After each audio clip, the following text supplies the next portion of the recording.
নমস্কার বন্ধুরা, সুনিতার হেসেলে সবাইকে স্বাগত। আজ আপনাদের সঙ্গে শেয়ার করব আলু ভেন্ডি দিয়ে চিংড়ি মাছের রসা। এটা বানানো কিন্তু ভীষণই সহজ, আর ঘরোয়া কিছু মশলা দিয়েই আমি এই আলু ভেন্ডি চিংড়ির রসাটি বানিয়ে দেখাবো। চলুন তাহলে রেসিপিটি শুরু করা যাক। এখানে দেখুন আমি ভেন্ডি বা ঢ্যাঁড়স সেটাকে পরিষ্কার করে ধুয়ে একটু লম্বা টুকরো করে কেটে নিয়েছি। আলু নিয়েছি একটা মিডিয়াম সাইজের, সেটাকেও একটু লম্বা টুকরো করে কেটে নিয়েছি। আর একটা মিডিয়াম সাইজের পেঁয়াজ, সেটাকে কিন্তু ঝিরিঝিরি করে কুচিয়ে নিয়েছি।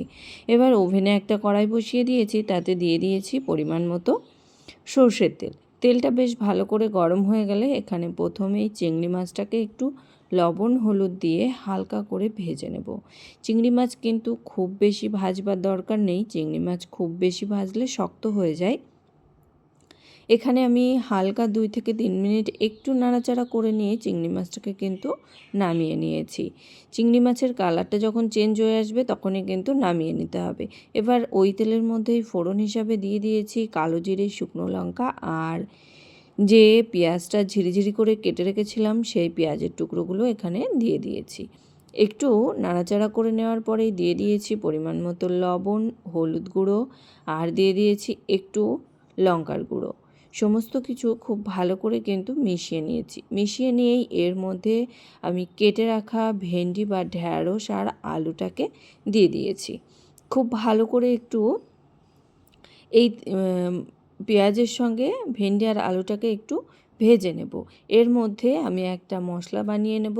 তার জন্য দেখুন এখানে শিলের উপরে দিয়ে দিয়েছি 1/2 চামচ মতো গোটা জিরে, 1 চামচ সর্ষে, আর নিয়েছি কয়েকটা কাঁচা লঙ্কা। সমস্ত কিছুর একটা মসৃণ পেস্ট কিন্তু তৈরি করে নিয়েছি।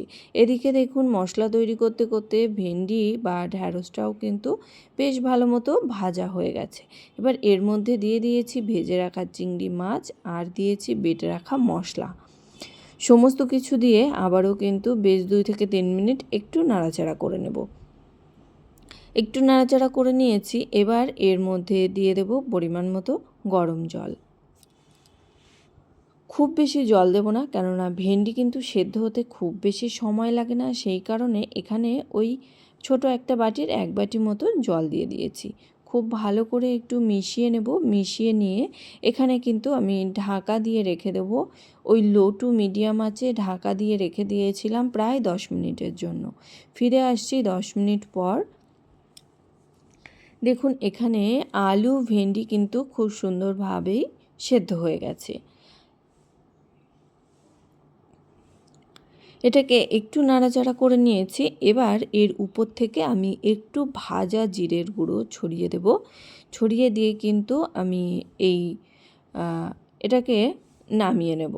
দেখুন এখানে ভাজা জিরের গুঁড়ো ছড়িয়ে দিয়েছি, একটু নাড়াচাড়া করে নেব। ওই মিনিট খানেক একটু ফুটিয়ে নিলেই তৈরি হয়ে যাবে কিন্তু আমাদের আলু ভেন্ডির রসা চিংড়ি মাছ দিয়ে। এটা গরম ভাতের সঙ্গে খেতে কিন্তু বন্ধুরা ভীষণ ভালো লাগে।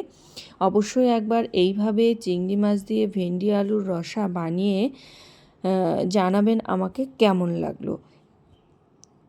ভালো লাগলে লাইক করবেন আর সাবস্ক্রাইব করে পাশে থাকার অনুরোধ রইল। আজকের মতো এই পর্যন্তই। আবার দেখা হবে নতুন কোনো রেসিপি নিয়ে।